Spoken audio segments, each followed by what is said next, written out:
하나님, 추운 날씨와 코로나의 제약산에 몸이 움츠러들고 활동 반경에 제약이 있지만 그렇다고 우리 영혼마저 움츠러들지 않기를 기도합니다. 주 앞에 찬양할 때마다 우리 마음 소망으로 뜨거워지게 하시고 할렐루야 외칠 때마다 주님의 국률로 내 영혼이 적시도록 은혜 베풀어 주옵소서. 주님, 코로나 상황의 장기화 가운데 우리는 하나님의 크신 섭리를 다할 수도 없고 이해할 수도 없는 연약한 자들임을 고백합니다. 그러나 분명하게 기억하며 붙드는 것이 있습니다. 그건 주님은 합력하여 선을 이루시는 분이라는 것입니다. 코로나로 건강을 잃기도 합니다. 미처 생각지 못한 여러 공경에 처하기도 합니다. 하지만 그것이 주님을 향한 우리의 사랑을 끊을 수 없다는 확신으로 다시 일어섭니다. 빨리 이 시간이 지나갔으면 하는 마음 간절하오나 그럼에도 불구하고 주님만 의지하고 바라는 믿음이 견고해지는 가정 되도록 인도하옵소서. 은혜로우시고 자비로우신 하나님, 우리는 가만 놔두면 자기중심성의 관성에 끌려 내 멋대로 살아가는 그런 존재입니다. 관계가 깨어지고 가정과 사회, 온 세상이 모래 위에 지은 접처럼 흔들리고 무너지는 것도 다 우리의 이러한 죄된 본성 때문입니다. 그냥 내버려 두면 알아서 죽음을 향해 가는 그런 자들입니다. 주님은 그런 우리를 내버려 두지 않으십니다. 불타는 국률의 마음으로 너희를 놓지 않겠다 말씀하십니다. 우리가 들을 때까지 말씀으로 타이르시고 그래도 안 되면 회초리를 들어서라도 죽음으로 향하는 우리의 인생의 궤도를 돌려놓으십니다. 이것이 은혜이고 주님의 한없는 국률하심입니다. 오늘을 살아갈 때도 타성에 젖은 우리의 육신의 약함과 세상의 사고방식은 하나님을 붙들지 못하도록 치열한 싸움을 걸어올 것입니다. 주님, 기억하게 하옵소서. 우린 연약하오나 우리의 연약함을 아시는 성령께서 도우신다 하셨고 성령께서 말할 수 없는 탄식으로 우리를 위하여 친히 간구하신다 하심을 기억하게 하옵소서.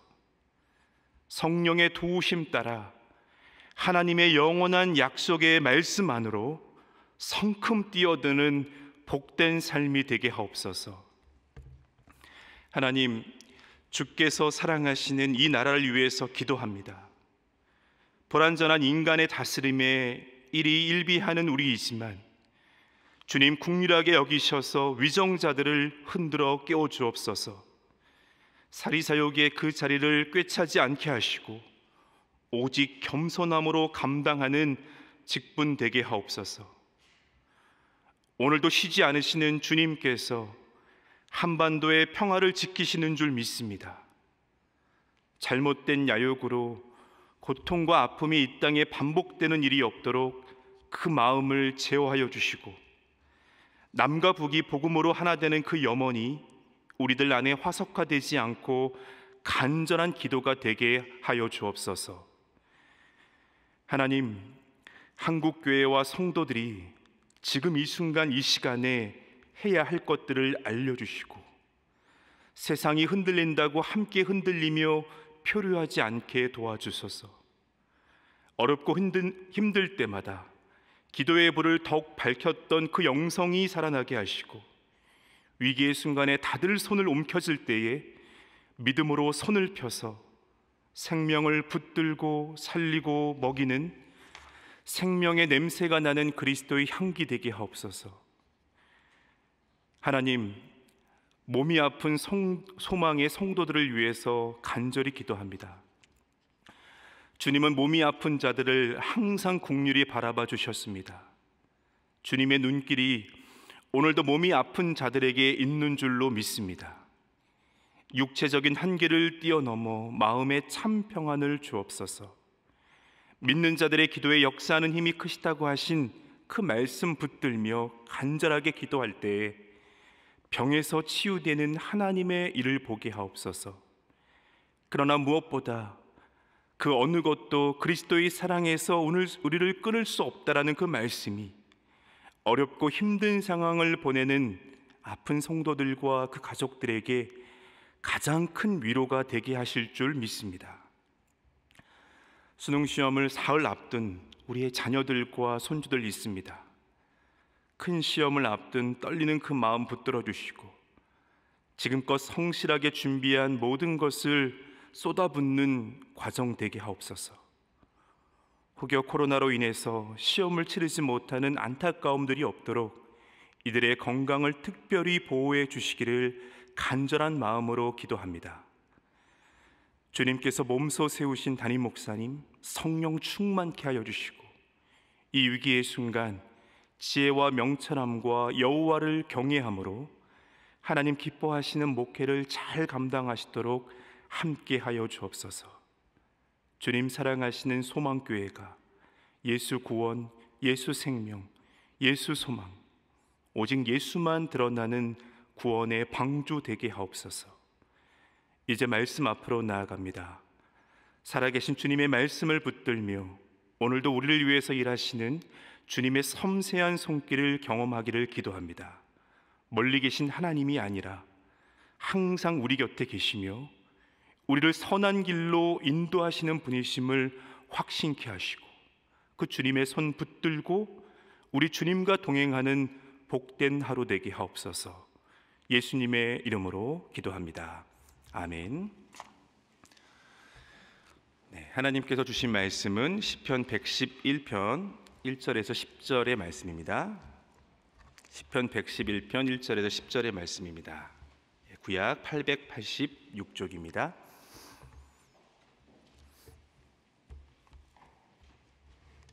함께 말씀을 봉독하겠습니다. 할렐루야. 내가 정직한 자들의 모임과 회중 가운데에서 전심으로 여호와께 감사하리로다. 여호와께서 행하시는 일들이 크시오니 이를 즐거워하는 자들이 다 기르는도다. 그의 행하시는 일이 존귀하고 어미하며 그의 의가 영원히 서 있도다. 그의 기적을 사람이 기억하게 하셨으니 여호와는 은혜로우시고 자비로우시도다. 여호와께서 자기를 경외하는 자들에게 양식을 주시며 그의 언약을 영원히 기억하시리로다. 그가 그들에게 문 나라의 기업을 주사 그가 행하시는 일의 능력을 그들에게 알리셨도다. 그의 손이 하는 일은 진실과 정의이며 그의 법도는 다 확실하니 영원 무궁토록 정하신 바요 진실과 정의로 행하신 바로다. 여호와께서 그의 백성을 속량하시며 그의 언약을 영원히 세우셨으니 그의 이름이 거룩하고 지존하시도다. 여호와를 경외함이 지혜의 근본이라. 그의 계명을 지키는 자는 다 훌륭한 지각을 가진 자이니 여호와를 찬양함이 영원히 계속되리로다. 아멘. 시편 111편은 1절에서 10절까지 이 각 절의 첫 글자를 이 히브리 알파벳 자음 순서대로 그렇게 기록을 했다고 합니다. 바꿔 말하면은 한글 자음의 가로부터 시작해서 2절은 나 이렇게 마지막 절까지 이런 순서로 말씀이 배열되었다는 것입니다. 이것을 답관체라고 하는데요. 특별히 111편은 히브리 알파벳 자음 총 22개를 한 절에 2행씩, 특별히 9절과 10절에는 3행씩 이렇게 하면 22개가 되거든요. 이렇게 형식을 갖추고 있습니다. 1절에서 마지막까지 이렇게 알파벳 순으로 되어 있는 그 목적이 있습니다. 그건 언어의 리듬을 살리고 무엇보다 이 말씀을 기억하기 좋게 하려고 이런 패턴들을 사용했습니다. 여러분, 보통 아이들이 말씀을 암송할 때 어떻게 합니까? 노래를 통해서 말씀 암송을 제가 하는 것들을 많이 봤습니다. 그것처럼 이 리듬을 살려서 기억하기 좋게 그렇게 쓰였다는 것입니다. 그럼 이 본문의 말씀을요, 낭송하는 백성들에게 무엇을 지금 기억하라는 거겠습니까? 111편 말씀에서 말하는 핵심, 5절에서 하나님은 언약을 기억하신다. 또 9절에서 하나님은 그 언약을 영원히 세워가신다. 결국 이 하나님과 백성 사이의 언약과 관련된 그러한 찬양입니다. 하나님께서 약속하셨고 그 약속을 영원히 세워가신다는 것을 기억하라는 것입니다. 우리가 살다 보면 하나님께서 그 약속을 잊은 것은 아닌가, 그렇게 우리의 삶 속에서 보일 수도 있습니다. 하지만 사실 여러분 어떻습니까? 우리 인간의 삶이 분주하다 보니까 우리가 그 약속을 잊는 것이죠. 이 언약을 기억하라는 것은요, 결국 내 삶을 비춤이 목적임을 우리가 알 수 있습니다. 1절의 말씀을 다시 보면 이 할렐루야로 시작을 합니다. 시편 111편에서 113편은 모두 이 할렐루야로 시작하는 그런 시편입니다. 여러분, 할렐루야의 뜻을 아시죠? 너희들은 여호와를 찬양하라 라는 그러한 말입니다. 이 말씀을 제가 보면서 그냥 입술로 형식으로 외치는 그런 할렐루야가 아니라 유대 백성들이 이 시편을 낭독하면서 이 할렐루야를 불렀을 때 그들에게 이게 어떤 느낌이었을까를 묵상하면서 이 말씀을 좀 보고 불러봤습니다. 하나님을 찬양합니다. 하나님께 감사합니다. 이들이 이 할렐루야를 외쳤을 때 뭔가 그 마음에 하나님께서 부으시는 그런 뜨거움들이 그들에게 있지 않았을까라는 것들을 묵상해 봤습니다. 여러분, 우리의 삶에서 부르는 이 할렐루야는 어떠합니까? 할렐루야를 여러분들이 부르실 때에 마음의 어떤 부분이 뜨거워지십니까? 코로나 상황으로 몸과 마음이 많이 우리가 지쳤지만 우리가 이 할렐루야를 외칠 때마다 주님의 국률로 내 영혼이 적시고 바랄 수 없는 중에 바라는 그 소망으로 마음이 뜨거워지는 그런 은혜가 저와 여러분들에게 있기를 간절히 소망합니다. 할렐루야를 외친 후에 이어서요, 이 정직한 자들의 모임과 회중 가운데에서 전심으로 여호와께 감사하리로다 라고 고백하고 있습니다. 여러분, 여기서 정직한 자들은 어떤 자들일까요? 보통 우리가 정직하면은 거짓이 없는 그런 사람들을 떠올릴 것입니다. 여기서 이 정직한을 영어 성경으로 보면 upright라고 되어 있습니다. 이것은 똑바로 꼿꼿이라는 의미이죠. 바로 선 것을 의미할 수도 있겠습니다. 그럼 여러분, 어떤 것이 바로 서는 것입니까? 인간과 동물의 다른 점 중에 하나는 바로 이 직립입니다. 네 발로 걷는 동물은 땅을 보고 살아가지만 인간은 직립하기에 머리를 하늘에 두고 살아갑니다. 여러분, 하늘에 두고 살아간다는 것을 신앙적인 의미들로 보면 하나님을 바라고 의식하며 산다는 것입니다. 정직한 자는 하늘을 바라보고 살아가는 자들, 하나님을 경외하는 자들을 말한다는 것입니다. 그럼 이 하나님을 경외하는 자들은 여러분 어떻습니까? 하나님을 경외하는 자들은 내 뜻대로 살지 않습니다. 하나님을 바라보고 하나님의 뜻에 내 뜻을 조율해 가면서 그렇게 살아가는 자들입니다. 다시 말하면 하나님을 경외하는 자들의 회중 가운데 전심으로 여호와께 감사하겠다는 것이죠. 이 전심을 다한다는 것은요, 몰두하겠다는 것입니다. 내 중심을 그곳에 두겠다는 것이죠. 인간은 자기중심적인 경향들이 있습니다. 그냥 내버려 두면 이 자기중심성의 관성에 자연스럽게 빨려 들어가게 됩니다. 여호와를 경외한다는 것은 이 자기중심성의 경향을 탈피하겠다는 것입니다. 내가 전심을 다하여 몰두하고 이 관성을 벗어나서 내 중심을 끝까지 하나님께 두겠다는 것입니다.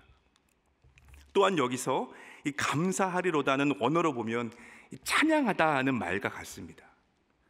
전심으로 주를 찬양하는 것, 전심으로 주께 감사하는 것, 전심으로 주님을 향해 기도하는 것. 여러분, 이 모든 것은 내가 본능에 따라서 살지 않고 여호와를 경외하며 살겠다는 다짐이고 주님을 향한 그런 사랑의 표현인 것입니다. 여러분, 이것이 왜 어렵지 않겠어요? 여러분, 관성을 벗어내려면 엄청난 그러한 힘이 필요합니다. 참 쉽지 않습니다. 그러나 우리의 그 신앙 고백과 결단에 성령께서 함께 하시고 오늘도 우리들에게 힘을 주실 줄로 믿습니다. 이어서 2절과 이 3절의 말씀은요, 주님을 찬양하는 그 이유에 대해서 우리에게 말하고 있습니다. 우리 2절과 3절의 말씀을 다시 한번 읽겠습니다. 여호와께서 행하시는 일들이 크시오니 이를 즐거워하는 자들이 다 기리는도다. 그의 행하시는 일이 존귀하고 어미하며 그의 의가 영원히 서 있도다. 여호와께서 행하시는 일들이 크다. 그가 행하시는 일이 존귀하고 어미하며 하나님의 의가 영원히 서 있도다. 여러분, 이것을 우리가 어떻게 알 수 있고 어떻게 이것들을 우리가 발견할 수 있습니까? 2절에 있는 그 말씀을 보면 기르는 도다라고 표현하고 있는데요, 여기서 이 기르는 도다는 원어로 연구하다, 또 찾고 구하다, 묵상하다라는 그러한 뜻입니다. 여러분, 우리가 하나님을 어떻게 알고 우리가 어떻게 하나님을 발견할 수 있습니까? 이 온 세상에 편지하시는 우리 하나님, 이 계시하시는 진리의 말씀을 우리가 연구하고 찾고 묵상할 때가 아니겠습니까? 여러분, 이 기르는 도다의 반대말은 속단하는 것이 아닐까 합니다. 여러분, 우리가 속단하면 하나님께서 행하시는 이 크고 웅장한 일들을 볼 수도 없고 발견할 수도 없습니다. 마태복음 6장에 있는 말씀에서 예수님은 다음과 같이 말씀하세요. 들에 핀 백합화를 보라.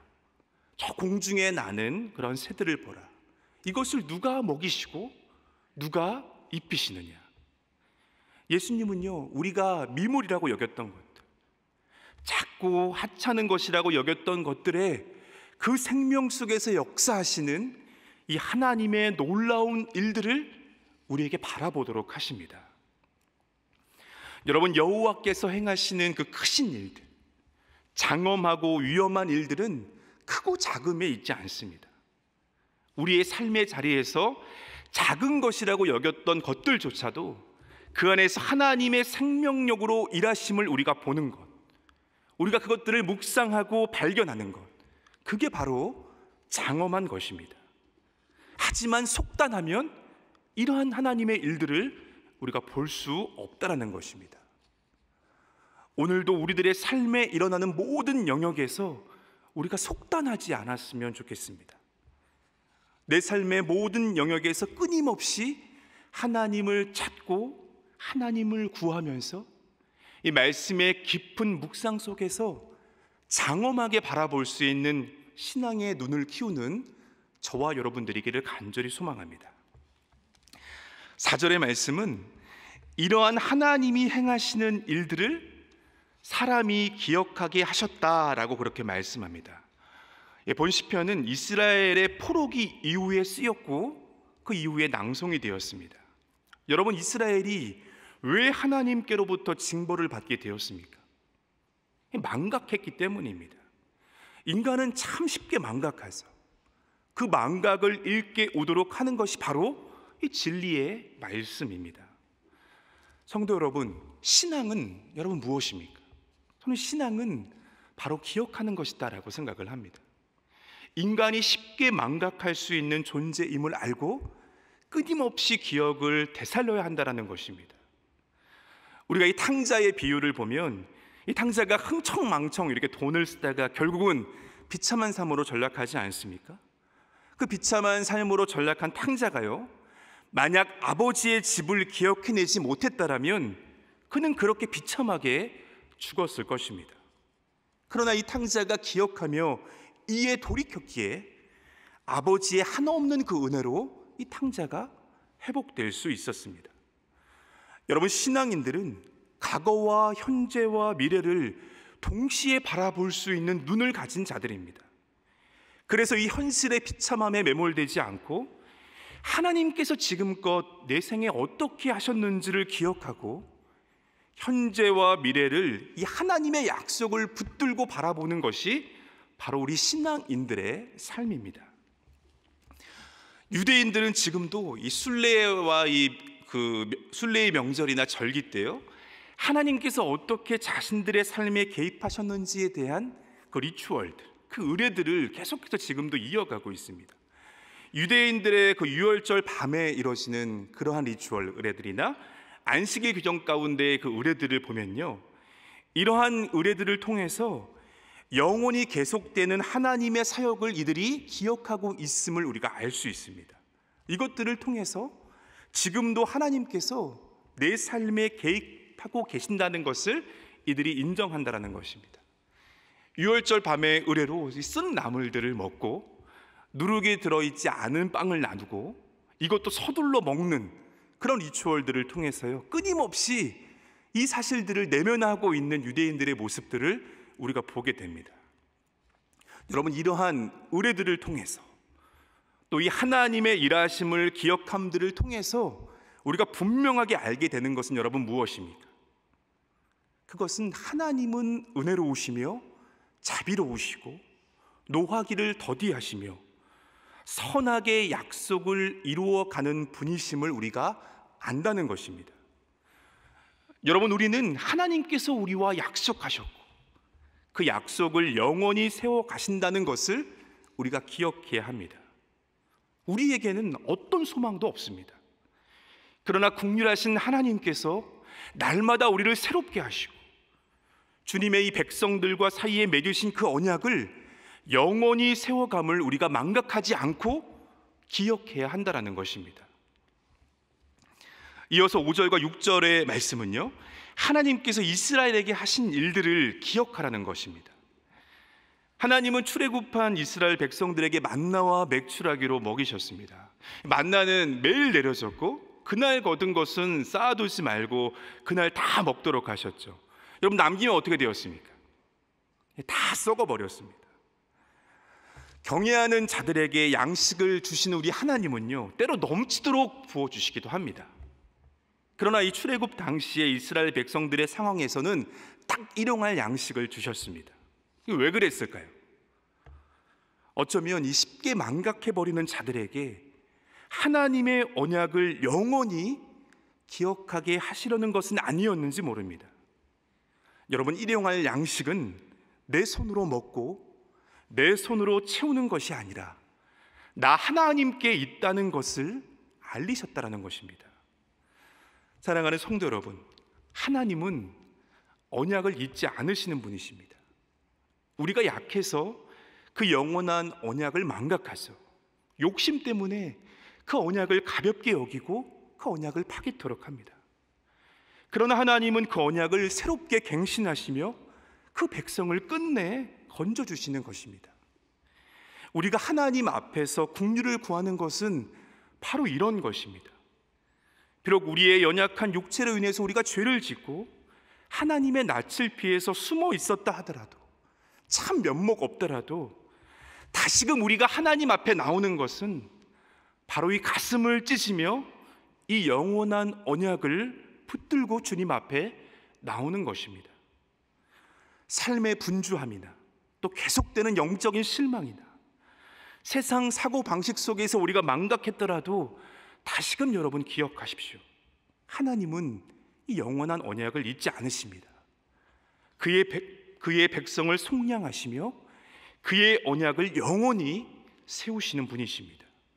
이 거룩하고 지존하신 우리 주님 앞에 날마다 엎드려서 긍휼을 구하는 주님의 성도들이 되시기를 소망합니다. 마지막으로 우리 10절의 말씀을 함께 다시 한번 읽도록 하겠습니다. 여호와를 경외함이 지혜의 근본이라. 그의 계명을 지키는 자는 다 훌륭한 지각을 가진 자이니 여호와를 찬양함이 영원히 계속되리로다. 여호와를 경외하는 것은요, 하나님 앞에서 이 코람데오의 의식을 가지고 살아가는 것입니다. 이 모든 지혜의 근본은 모든 일에 있어서 이 하나님 앞에서의 그 의식 가운데 주어진다는 것입니다. 또 말씀을 계속 보면 하나님의 계명을 지키는 자는 다 훌륭한 지각을 가진 자라고 말하죠.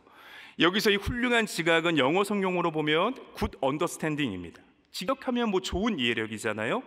여러분, 하나님의 계명을 지키는 것이 어떻게 좋은 이해력을 갖는다는 것입니까? 주님의 이 말씀하시는 계명을 지킨다는 의미는요, 결국 이 하나님의 법이 내 안에 들어와 있다는 것입니다. 여러분, 믿음이 깊어진다는 것은 하나님의 마음이 끝없이 내 속에 들어오는 것입니다. 여기서 이 굿 언더스탠딩은 결국 이 하나님의 계명 앞에서 하나님의 마음을 우리가 긴히 알게 되는 것입니다. 여러분, 하나님의 마음이 어디를 향해 있습니까? 우리가 계명을 지키면서 하나님의 마음을 모르면 이것은 율법주의가 되어버립니다. 그러나 우리가 하나님의 계명을 지키면서 알게 되는 것들이 있습니다. 세상을 우리가 그리스도인들로서 어떻게 살아가야 하는지에 대한 이해력이 높아집니다. 하나님의 마음을 깊이 공감하게 되고 이를 통해서 타인에 대한 공감과 생명에 대한 공감 능력이 생깁니다.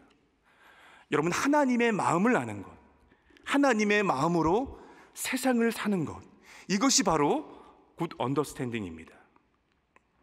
10절 하반부의 말씀은 여호와를 찬양함이 영원히 계속되리로다 라고 말씀합니다. 여러분, 이것은 절대 타율이 될 수 없습니다. 우리가 하나님의 마음을 알면 찬양이 절대 외적인 강제가 될 수 없습니다. 입술에서 감탄으로 흐르는 그런 찬양이 되지 않을 수 없습니다. 할렐루야를 부를 때 마음이 뜨거워지지 않을 수가 없습니다.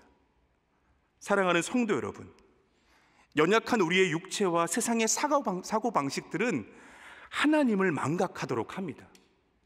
그러나 다시금 그 자리에서 할렐루야를 부르며 하나님을 기억하시기를 바랍니다. 전심을 다하여 우리가 여호와를 찾고 말씀을 묵상하고 간절히 기도하고 은혜를 구할 때 이 찬양에 합당한 이유를 하나님께서 우리에게 가슴 깊이 느끼게 하실 것입니다. 우리 다시 한번 10절의 말씀을 읽겠습니다. 여호와를 경외함이 지혜의 근본이라. 그의 계명을 지키는 자는 다 훌륭한 지각을 가진 자이니 여호와를 찬양함이 영원히 계속되리로다. 아멘. 함께 우리 주의 기도를 드리겠습니다. 하늘에 계신 우리 아버지, 아버지의 이름을 거룩하게 하시며 아버지의 나라가 오게 하시며 아버지의 뜻이 하늘에서와 같이 땅에서도 이루어지게 하소서. 오늘 우리에게 일용할 양식을 주시고 우리가 우리에게 잘못한 사람을 용서하여 준 것 같이 우리의 죄를 용서하여 주시고 우리를 시험에 빠지지 않게 하시고 악에서 구하소서. 나라와 권능과 영광이 영원히 아버지의 것입니다. 아멘.